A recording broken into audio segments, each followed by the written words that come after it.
2025年12月21日，台北斬人事件，極有可能係中共嘅超限戰。大家好，我係易經人。12月19日傍晚，兇徒喺台北車站 M7、M8 出口斬人，結果造成4人死亡11人受傷，最終兇徒喺逃走時墮樓身亡。根據最新嘅調查進展，關於兇徒張文嘅今次行動已經籌劃咗1年。警方透過破解佢嘅雲端資料同搜索佢嘅住所，發現的確係高度預謀，而且經過長期準備嘅計劃性犯罪。詳細嘅殺人計劃書，警方喺佢嘅平板電腦同雲端硬碟入面，發現一份完整嘅計劃書，內容詳列咗攻擊地點、逃逸路徑、變裝時機。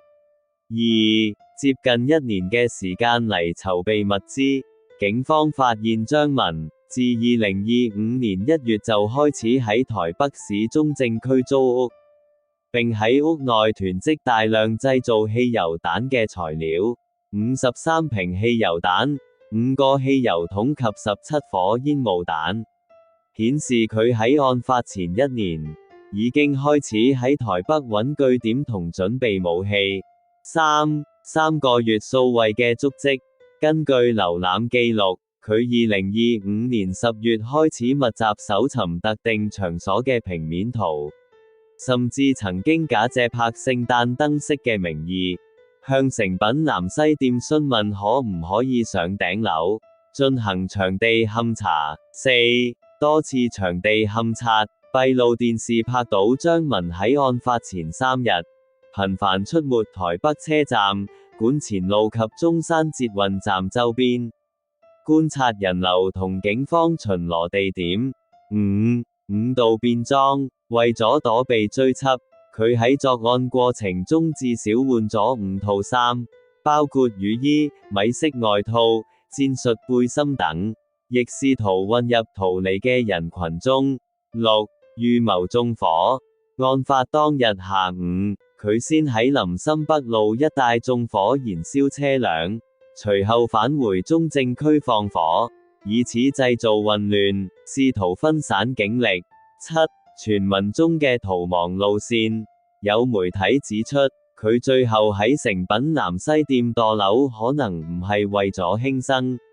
而係佢喺場地勘察時，發現6樓頂樓下方嘅回收區，平時堆滿大量紙皮箱，有懷疑佢計劃用紙皮箱充當安全軟墊跳落去逃走，但竟然冇諗過案發當日紙箱啱啱被清理乾淨，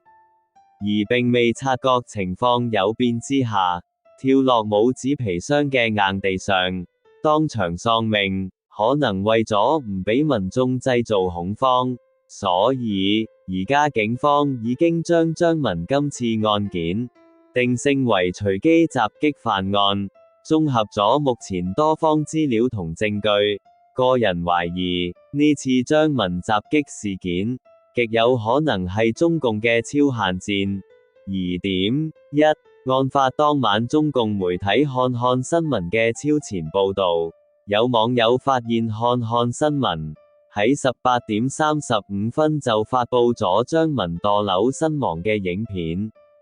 但其實張文係喺18點50分先至傳出墮樓，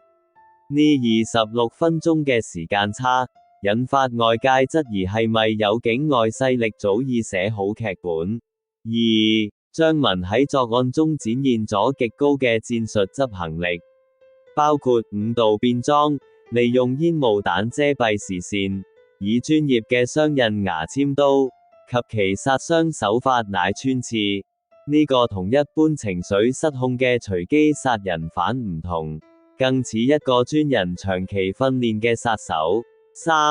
佢喺車站行兇前，先喺唔同地點進行縱火，成功分散咗警方嘅反應速度。呢種聲東擊西嘅策略，被認為具備高度嘅城市作戰思維。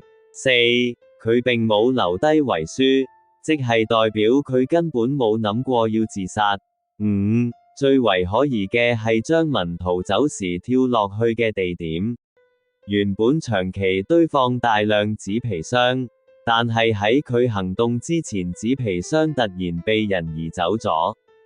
佢喺唔知情之下，以為自己喺度逃生，但最後竟然變成自行跳樓自殺。呢個不禁令人懷疑有人殺人滅口，以避免張文不慎被捕而洩漏風聲。個人認為疑點5實在太巧合。有睇過上述資料，可以得出一個結論：張文經過多次勘察並計劃好逃走路線，足以證明佢係一個心思細密，而且計劃周詳嘅高智商罪犯。根本由始至終都預計自己可以逃脫，但最後竟然巧合地墮樓身亡，未免太過巧合。係天網恢恢疏而不漏，定係有人刻意安排嘅結果？有人話今次係中共嘅第5中隊，我都相信呢次極有可能係中共嘅超限戰。